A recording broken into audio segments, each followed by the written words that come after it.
जब हम सभी मुनि महाराज हों चाहे आचार्य हों, जब भी प्राण प्रतिष्ठा करते प्रतिमाओं की, तो सूर्य मंत्र जो होता है या अन्य जो भी मंत्र होते हैं, चंद्रकला मंत्र होता है, सूर्य मंत्र होता है, सूर्य मंत्र होते हैं, बहुत सारे मंत्र होते हैं, नेत्र उन्मीलन मंत्र होता है, तो उसकी क्या करते हैं, पहले 108 बार सभी मंत्रों की जाप करना पड़ती है। तो सभी मुनि महाराज मिलकर उस मंत्र की जाप करते हैं, फिर उस कुछ मंत्र पढ़कर 9 बार और 3 बार फिर वो लौंग आदि के माध्यम से उन प्रतिमाओं में हम लोग सूर्य मंत्र और जो अन्य मंत्र हैं उनके आरोपण करते हैं, तभी तो वो प्रतिमाएं पूज्य बन जाती हैं। तो ये प्राण प्रतिष्ठा मंत्रों के माध्यम से होती है। मंत्र बहुत पावरफुल होते हैं, इसलिए हमने एक दिन बताया था कि मंत्रों की कभी अभिनय नहीं होना चाहिए, रिंगटोन आदि में, मोबाइल आदि में इनका उपयोग नहीं होना चाहिए, क्योंकि अशुद्धि के स्थानों में जाते रहते हैं। तो अभी प्रसंग चूंकि माला का चल रहा है, तो माला एक फेरी जाए, लेकिन अच्छे से शुद्ध उच्चारण सहित फेरी जाए, क्योंकि इन मंत्रों के अधिष्ठाता देवी देवता आदि होते हैं। तो वो जब अपन अशुद्ध मंत्र पढ़ते हैं तो ऊपरी बाधाएं आदि आ जाती हैं, चाहे पूजन हो चाहे जाप हो, लेकिन दोनों के माध्यम से अशुद्धियां अगर होती हैं तो उसमें महादोष होता है। इसलिए जब भी जाप करी जाए, शुद्ध मंत्र का उच्चारण किया जाए। जिस प्रकार से शांति धारा में जो मंत्र आते हैं, जब उनका उच्चारण होता है बीजाक्षरों का, तो विशेष ऊर्जा आती है। इसलिए ऊर्जा का अर्थ होता है एनर्जी। तो एनर्जी कैसे आती है? मंत्रों के माध्यम से, चाहे माला फेरें चाहे स्तोत्र पाठ करें। स्तोत्र पाठ भी एक तरह से जो मंत्र होती है उनकी भी माला फेरी जाती है, लेकिन चूंकि स्तोत्र बड़े बड़े होते हैं, भक्तांबर आदि या सहस्रनाम आदि, तो उनका पाठ करते हैं। जब प्राण प्रतिष्ठा होती प्रतिमाओं की, तो हम सभी मिलकर, कोई मुनि महाराज उन भक्ति का भी उच्चारण करते हैं, सहस्रनाम आदि, और स्वयंभू स्तोत्र का भी उच्चारण उस समय किया जाता है। तो ये मंत्र बड़े पावरफुल होते हैं, बड़े शक्तिशाली होते हैं। अगर इनकी हम अभिनय करते हैं तो हमें पुण्य का अर्जन होता है, और अभिनय करते हैं तो महादोष होता है।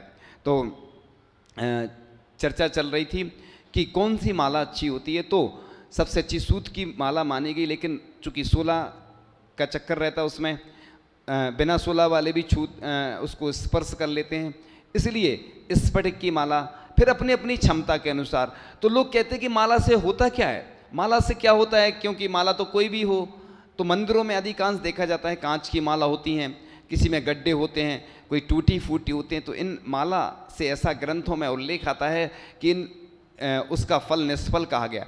जो व्यग्र चित्र से माला जो फेरी जाती है, नाखून स्पर्श नहीं होना चाहिए माला में, ऐसे ऐसे हाथ से दूर से करना चाहिए, यानी जो नाखून है ना, ये हड्डी माना जाता है ना इसको, तो इस अपेक्षा से लिखा गया होगा।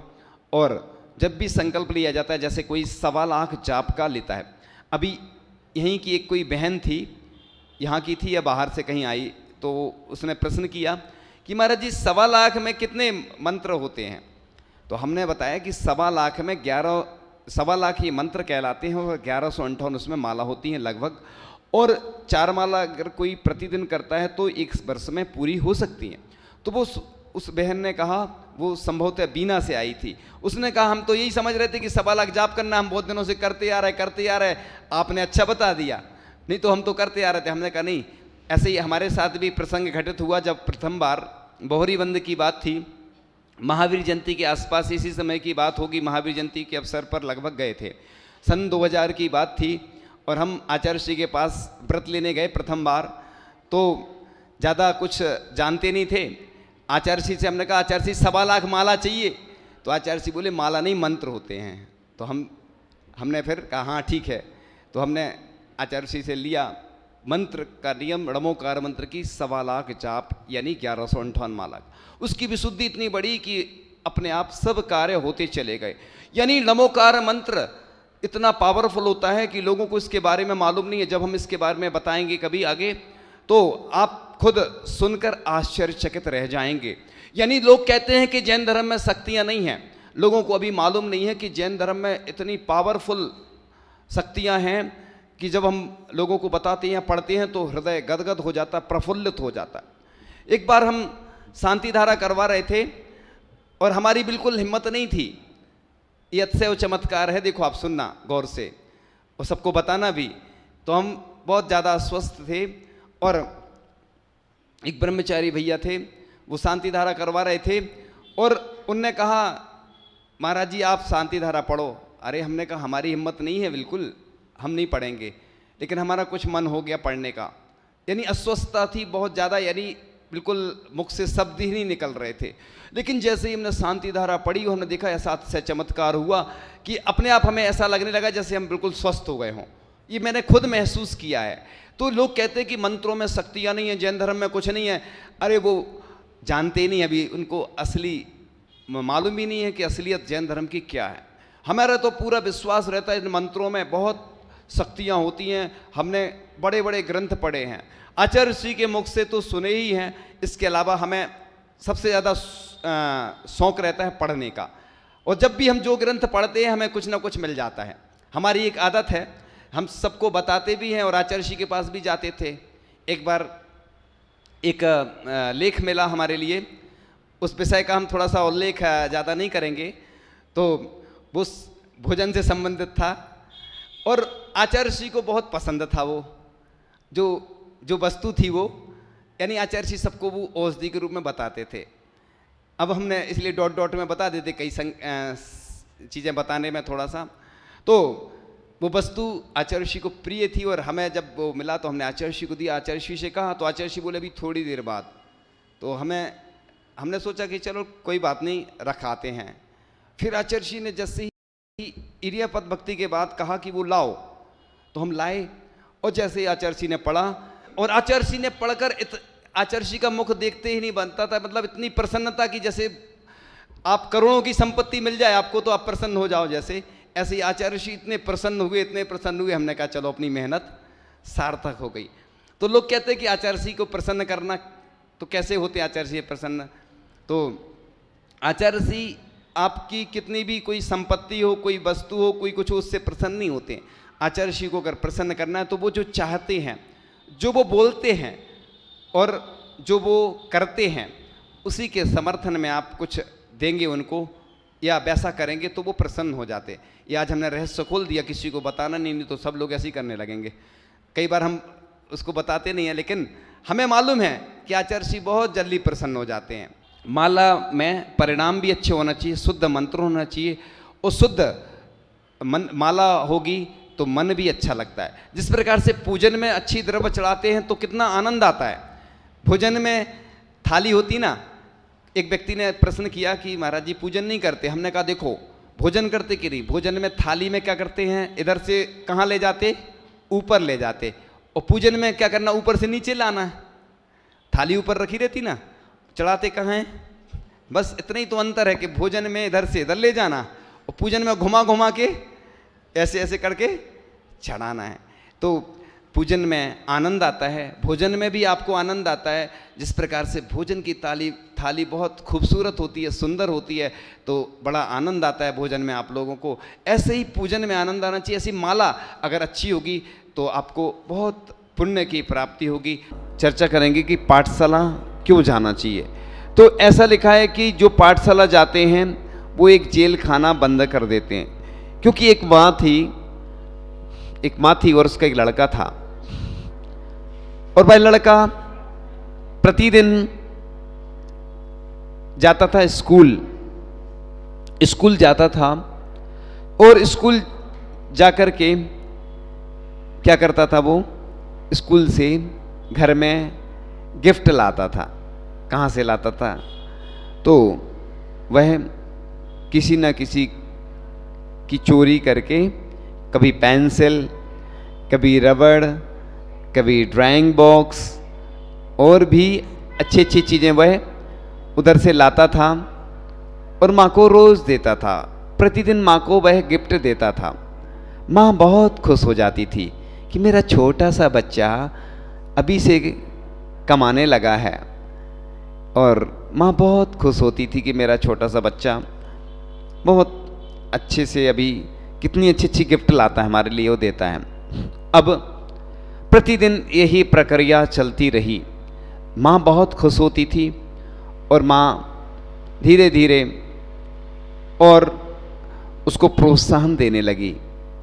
अब एक बार की बात है कि जब वह बहुत बड़ा हो गया और बहुत बड़ा चोर बन गया, और चोर बन गया तो बस अब जब किसी को फांसी वगैरह दी जाती है तो क्या पूछा जाता है? उसकी अंतिम इच्छा पूछी जाती है।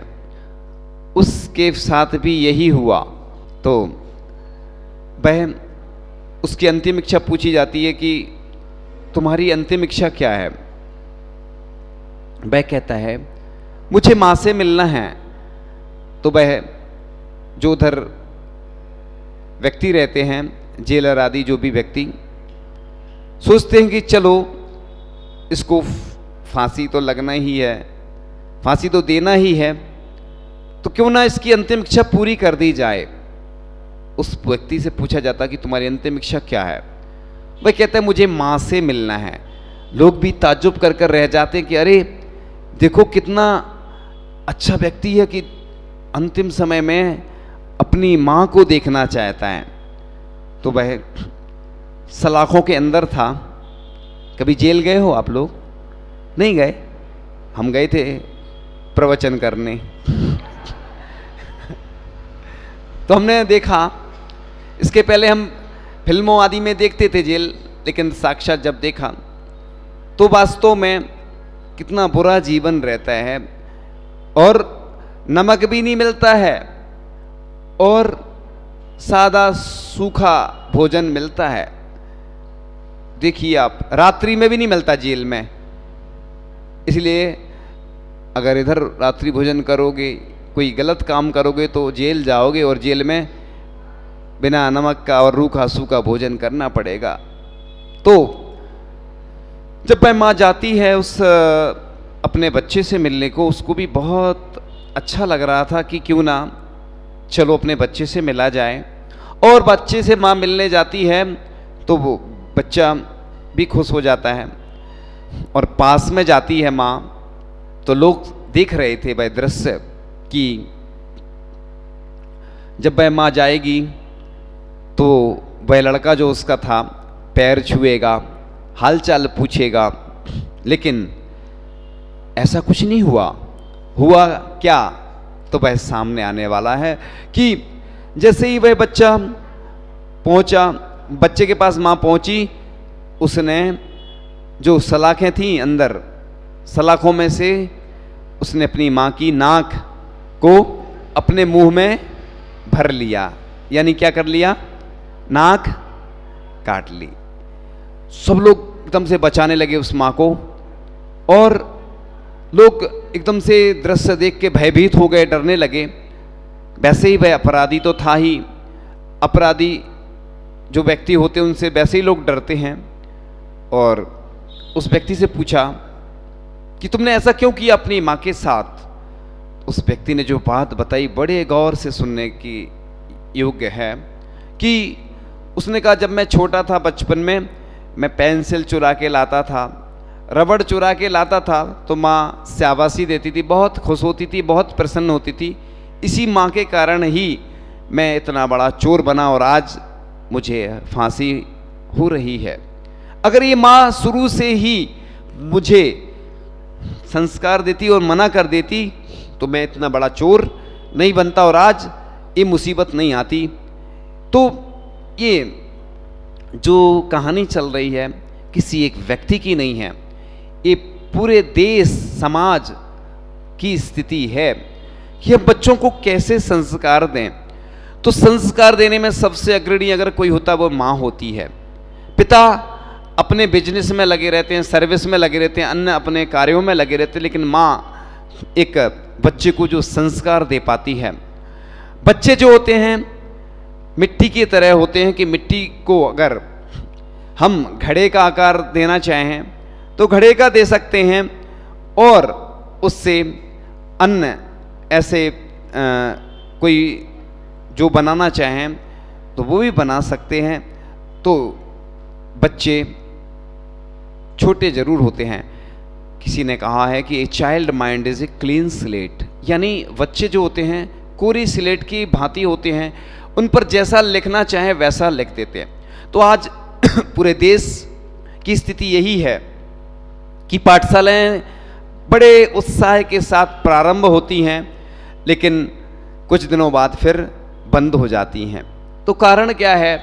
तो जहाँ जहाँ जिन जिन स्थानों पर हमने देखा कि एक सबसे बड़ी कमी क्या होती है कि पढ़ाने वाले शिक्षक और शिक्षिकाएं बड़े अच्छे ढंग से पढ़ाते हैं, थोड़ी बहुत कमियां उनके अंदर हो सकती हैं, क्योंकि मैं एक व्यक्ति के लिए नहीं बोल रहा हूँ, ये पूरे देश के लिए बोल रहा हूँ, और कमी हो सकती है, लेकिन ये भी तो देखना है कि वो हमारे लिए कितना समय दे रहे हैं।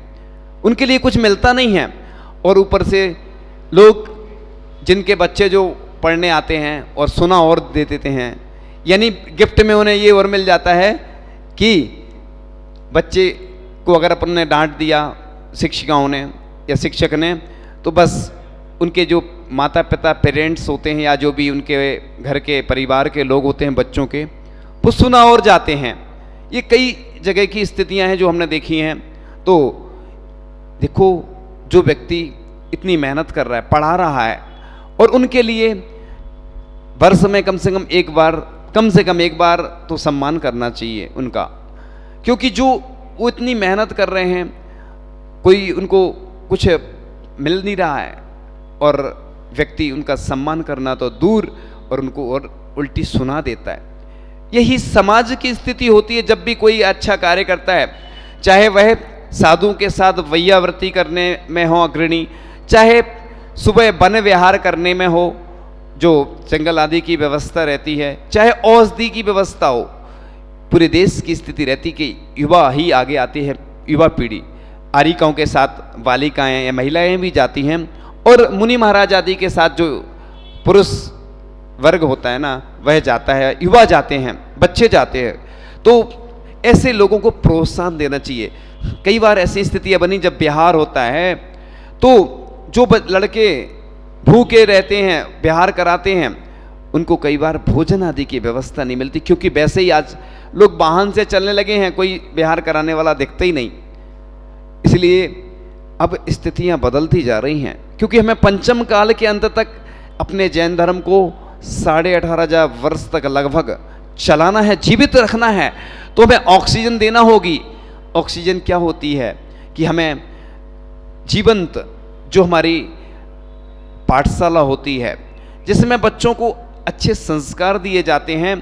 और आचार्य श्री ने एक बार बहुत अच्छी बात कही थी, जब हम सभी, सुनिए गौर से, सभी ब्रह्मचारी थे, उस समय किसी अन्य माध्यम से हमारे पास बात आई थी कि जब हम लोग ब्रह्मचारी थे, किसी ने कहा या आचार्य श्री ने उनसे कहा कि मैं चाहूँ तो इन ब्रह्मचारियों को किसी विद्वान पंडित के पास भी शिक्षण के लिए भेज सकता हूँ, लेकिन मुझे इन युवाओं को पंडित नहीं बनाना है, इन्हें मुनि बनाना है। तो ये जब यहाँ पर साथ में रहेंगे, चर्या देखेंगे, तो ये संस्कारित खुद भी होंगे, और संस्कार देख देख के खुद में संस्कार भी आते हैं, और इसके साथ साथ इनका अध्ययन भी होगा।